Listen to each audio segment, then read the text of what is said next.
ಕ್ರಿಸ್ತನಲ್ಲಿ ಪ್ರೀತಿಯ ದೇವಜನರೇ, ನಿಮ್ಮೆಲ್ಲರಿಗೂ ನಮ್ಮ ಕರ್ತನಾದ ಯೇಸು ಕ್ರಿಸ್ತನ ಪರಿಶುದ್ಧ ನಾಮದಲ್ಲಿ ಸಬ್ಬತ್ ದಿನದ ಶುಭಾಶಯಗಳು. ಇಂದಿನ ನಮ್ಮ ಧ್ಯಾನದ ಶೀರ್ಷಿಕೆ ಸ್ವಾಸ್ಥ್ಯ ತರುವ ಸಬ್ಬತ್. ದೇವರು ತನ್ನ ಸೃಷ್ಟಿ ಕಾರ್ಯವನ್ನು ಮುಗಿಸಿಬಿಟ್ಟು 7ನೆಯ ದಿನದಲ್ಲಿ ವಿಶ್ರಮಿಸಿಕೊಂಡನು. ದೇವರು ತನ್ನ ಸೃಷ್ಟಿ ಕಾರ್ಯವನ್ನು ಮುಗಿಸಿ ಆ 7ನೆಯ ದಿನದಲ್ಲಿ ವಿಶ್ರಮಿಸಿಕೊಂಡದ್ದರಿಂದ ಆ ದಿನವನ್ನು ಪರಿಶುದ್ಧ ದಿನವಾಗಿರಲಿ ಎಂದು ಆಶೀರ್ವದಿಸಿದನು. ಆದಿಕಾಂಡ 2ನೇ ಅಧ್ಯಾಯ 2 ಮತ್ತು 3 ವಚನಗಳು. ಸಬ್ಬತ್. ಇಸ್ರಾಯೇಲ್ಯರು ಶನಿವಾರವನ್ನು ಸಬ್ಬತ್ ದಿನವೆಂದು ಮತ್ತು ಕ್ರೈಸ್ತರು ಪುನರುತ್ಥಾನ ದಿನವಾದ ಭಾನುವಾರವನ್ನು ಸಬ್ಬತ್ ದಿನವೆಂದು ಆಚರಿಸುವುದುಂಟು. ಸಬ್ಬತ್ ಅಂದರೆ ವಿಶ್ರಾಂತಿ. ದೇವರು ಸೂರ್ಯ ಚಂದ್ರ ನಕ್ಷತ್ರಗಳನ್ನು ಕೊಟ್ಟಂತೆಯೇ ಸಬ್ಬತ್ ದಿನವನ್ನು ಇಡೀ ಲೋಕಕ್ಕೆ ನೇಮಿಸಿದ್ದಾನೆ.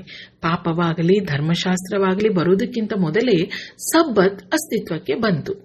6 ದಿನಗಳು ತಾನು ಸೃಷ್ಟಿಸಿದ್ದೆಲ್ಲವನ್ನೂ ಒಳ್ಳೆಯದೆಂದು ನೋಡಿದ ದೇವರು ಆ ದಿನದಲ್ಲಿ ಸಂಭ್ರಮಿಸಲೋ ಎಂಬಂತೆ ವಿಶ್ರಮಿಸಿದನು.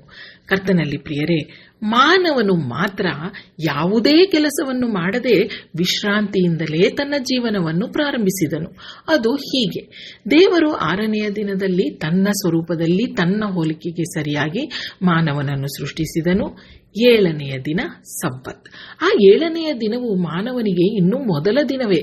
ಮಾನವನು ತನ್ನ ಜೀವಿತದ ಮೊದಲನೆಯ ದಿನವನ್ನು ತನ್ನ ಸೃಷ್ಟಿಕರ್ತನ ಮುಖದರ್ಶನ ಮಾಡುತ್ತಾ ಆತನ ವಿಶ್ರಾಂತಿಯಲ್ಲಿ ಜೊತೆಗಾರನಾಗಿ ಕಳೆದನು.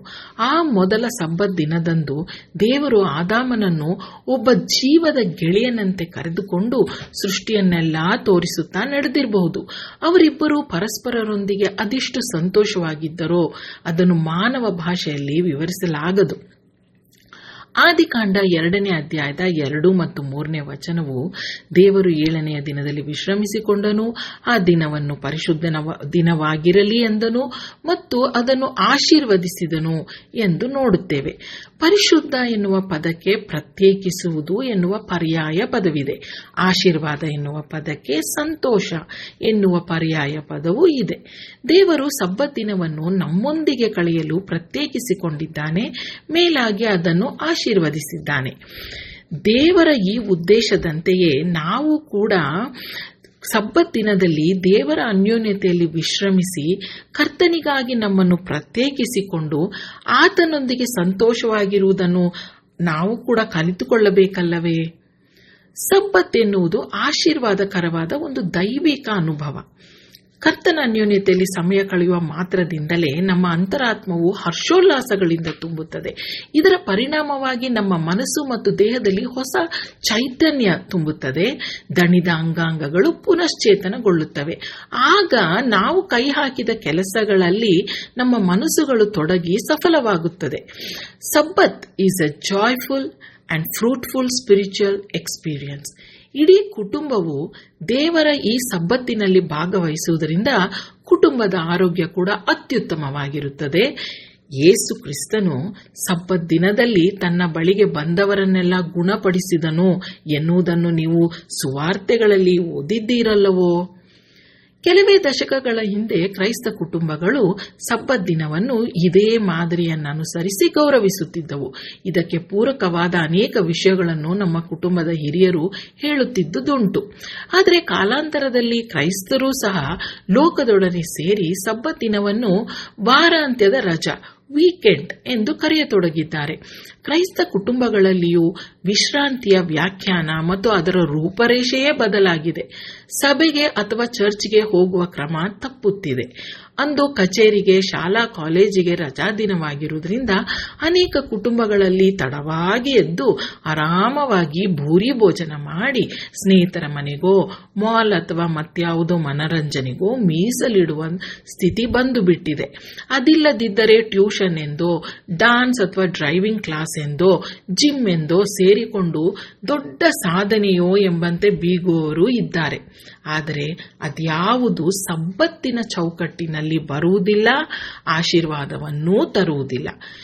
ದೇವರಾತ್ಮನೊಂದಿಗೆ ಒಡನಾಟವಿಲ್ಲದ ಆತ್ಮದ ಸ್ವಾಸ್ಥ್ಯವು ಕೆಡುವುದರಿಂದ ಅದು ದೇಹದ ಮೇಲೂ ಬಹಳ ದುಷ್ಪರಿಣಾಮಗಳನ್ನು ಬೀರುತ್ತದೆ.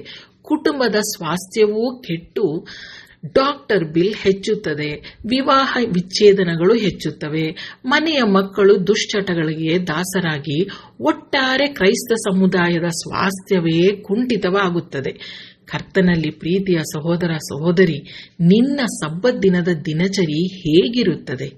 ದೇವರು ವಾಗ್ದಾನ ಮಾಡಿರುವ ವಿಶ್ರಾಂತಿಯು ನಿನಗೆ ಮರೀಚಿಕೆಯಾಗಿದೆಯೋ?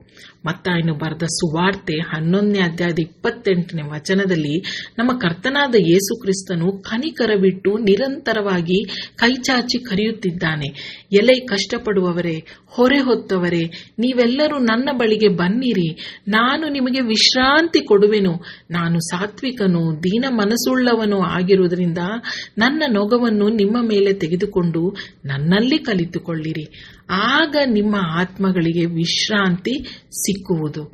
ಯಾಕಂದರೆ ನನ್ನ ನೊಗವು ಮೃದುವಾದದ್ದು, ನನ್ನ ಹೊರೆಯು ಹೌರವಾದದ್ದು ಅಂದನು.